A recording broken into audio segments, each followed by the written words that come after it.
America ಸಂಯುಕ್ತ ಸಂಸ್ಥಾನದಲ್ಲಿ Donald Trump ಅಧಿಕಾರಕ್ಕೆ ಬಂದ ಮೇಲೆ ಅವರ ಪರ ವಿರುದ್ಧ ರಾಜಕೀಯ ಕಿಚ್ಚು ಹತ್ತಿದ್ದು, ತರುಣನೊಬ್ಬ ಟ್ರಂಪ್ ಕೊಲೆಗೆ ಹಣಕ್ಕಾಗಿ ಹೆತ್ತವರನ್ನೇ ಕೊಂದ ಎಂಬುದಾಗಿ ತಿಳಿದು ಬಂದಿದೆ. ಟ್ರಂಪ್ ಕೊಲೆ ಮಾಡಿ ಹೊಸ ಸ್ವಾತಂತ್ರ್ಯ ಸ್ಥಾಪಿಸುವುದಾಗಿ ಸಾರಿರುವ 17ರ ತರುಣ ನಿಕಿಟಾ ಕಸಬ್ ಈಗ ಬಂದಿ. ಆತನು ಕೋರ್ಟ್ಗೆ ಸಲ್ಲಿಸಿರುವ ಮಾಹಿತಿಯಂತೂ ಮತ್ತಷ್ಟು ಆಘಾತಕಾರಿಯಾದುದು. ಟ್ರಂಪ್ ಕೊಲೆಗೆ ಕೆಲವು ಯೋಜನೆ ಮತ್ತು ಅವಕಾಶ ಸೃಷ್ಟಿಸಲು ಹಣ ಬೇಕಿತ್ತು. ಅದಕ್ಕಾಗಿ ಕಸಬ್ ತನ್ನ ಮಲತಂದೆ 51ರ ಡೊನಾಲ್ಡ್ ಮೇಯರ್ ಮತ್ತು ತಾಯಿ ತತಿಯಾನಾರನ್ನು ಕೊಂದಿದ್ದಾನೆ. ಗುಂಡು ಹಾರಿಸಿ ಕೊಂದ ಬಳಿಕ ಶವಗಳನ್ನು ಹಾಸಿಗೆಯಲ್ಲಿಯೇ ಸುತ್ತಿ ಇಟ್ಟಿದ್ದನಂತೆ.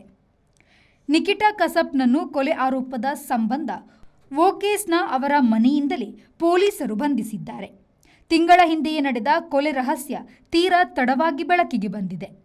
ಯುವಕ ಕೊಟ್ಟ ಅಫಿದಾವಿತ್ನಲ್ಲಿ ದೇಶಕ್ಕೆ ಸ್ವಾತಂತ್ರ್ಯ ಮತ್ತು ಮನೆಯಲ್ಲಿ ನನ್ನ ಸ್ವಂತ ಸ್ವಾತಂತ್ರ್ಯಕ್ಕಾಗಿ ಈ ಹತ್ಯೆ ಮಾಡಿರುವುದಾಗಿ ತಿಳಿಸಿದ್ದಾನೆ. ಅಧ್ಯಕ್ಷ ಉಪಾಧ್ಯಕ್ಷರನ್ನು ಕೊಂದು ರಾಜಕೀಯ ಅರಾಜಕತೆ ಹುಟ್ಟಿಸುವುದು ಗುರಿಯಾಗಿತ್ತು ಎಂದು ಆತ ಬರೆದುಕೊಂಡಿದ್ದಾನೆ. Bureau report, V4 news, Washington. Find your perfect home at Prestige Valley Crest in Central Mangalore on Museum Road, Bijai, Mangalore. Book 1 BHK home starting from 45 lakhs, 2 BHK home starting from 75 lakhs or 3 BHK home starting from 1.05 crores onwards. Relax among 4.75 acres of graceful greenery and 2 high-rise towers with a wide range of amenities like a 22,000 square feet clubhouse, badminton courts, indoor games area and much more. Book your stylish new flat at Prestige Valley Crest today. Phase 1 nearing completion. Visit www.prestigeconstructions.com. RERA approved.